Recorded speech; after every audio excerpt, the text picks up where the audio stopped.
नमस्ते बच्चों, सोनालिका ई गुरुकुल में आपका स्वागत है। आपकी अपनी पाठशाला जहां आप हर बार सीख सकते हैं कुछ नया।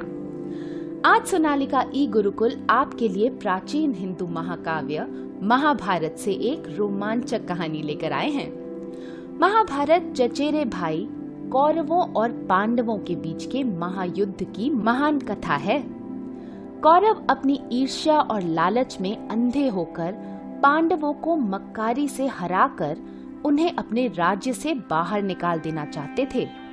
पर महाभारत बुराई पर अच्छाई की जीत की कहानी नहीं है, बल्कि ये हमें बताती है कि इस दुनिया में सही गलत, अच्छा बुरा और बाकी सभी विपरीत साथ में कैसे मौजूद हैं।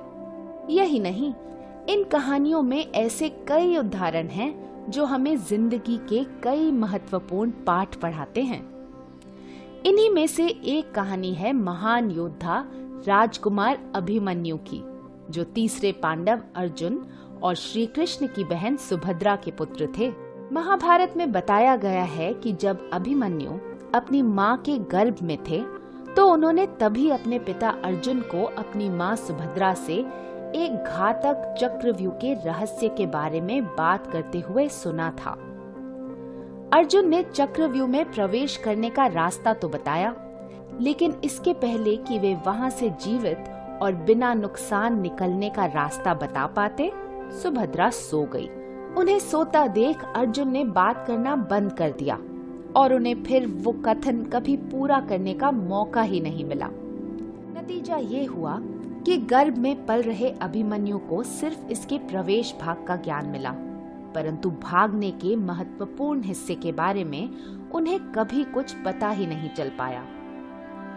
अभिमन्यु ने अपना बचपन द्वारका में बिताया। श्री कृष्ण से मार्गदर्शन और अपने पिता अर्जुन से शिक्षा प्राप्त कर वे बड़े ही साहसी और तेजस्वी योद्धा बने। जल्द ही उन्हें अपने पिता के बराबर माना जाने लगा। महाभारत के आगामी युद्ध में विराट के शाही परिवार से गठबंधन मजबूत करने के लिए अर्जुन ने अपने 16 वर्षीय पुत्र का विवाह राजकुमारी उत्तरा से करवा दिया। जब युद्ध आरंभ हुआ तो अभिमन्यु ने बहुत बहादुरी से कई वीर योद्धाओं को पराजित किया। धीरे धीरे जब कौरवों की बुरी तरह से हार होने लगी, तो उन्होंने अपने शत्रुओं को हराने के लिए एक चाल चली। युद्ध के 13वें दिन कौरवों ने पांडवों को एक गोल भूल भुलैया यानी कि चक्रव्यूह को तोड़ने की चुनौती दी। पांडव ये जानते थे कि अर्जुन और श्री कृष्ण को इसका पूरा ज्ञान है और इसलिए उन्होंने निश्चय करके चुनौती को स्वीकार कर लिया। परंतु कौरवों ने बड़ी चालाकी से अर्जुन और श्री कृष्ण को युद्ध में ऐसे घसीट लिया कि वे बिल्कुल विचलित हो गए। लेकिन चुनौती तो पूरी करनी ही थी, तो उनके पास अभिमन्यु के अलावा और कोई रास्ता नहीं था। वे जानते थे कि अभिमन्यु को चक्रव्यूह में प्रवेश करने की तरकीब तो पता है, लेकिन उसे तोड़कर बाहर आने का ज्ञान नहीं है।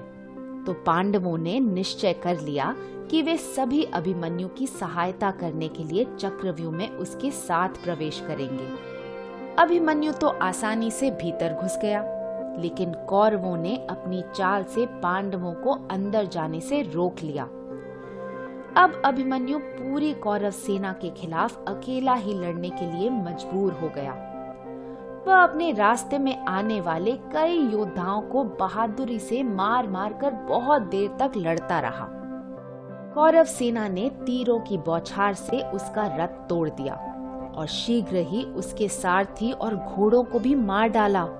उसके सभी हथियार भी छीन लिए, लेकिन फिर भी बहादुरी से वो सिर्फ एक तलवार से सभी दुश्मनों का सामना करता रहा। पर अंत में कौरवों की सेना ने उसे बुरी तरह से चारों ओर से घेर लिया और बहुत बेरहमी से उसकी हत्या कर दी।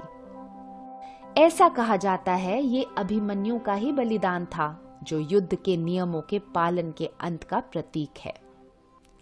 उम्मीद है आपको आज की कहानी पसंद आई होगी।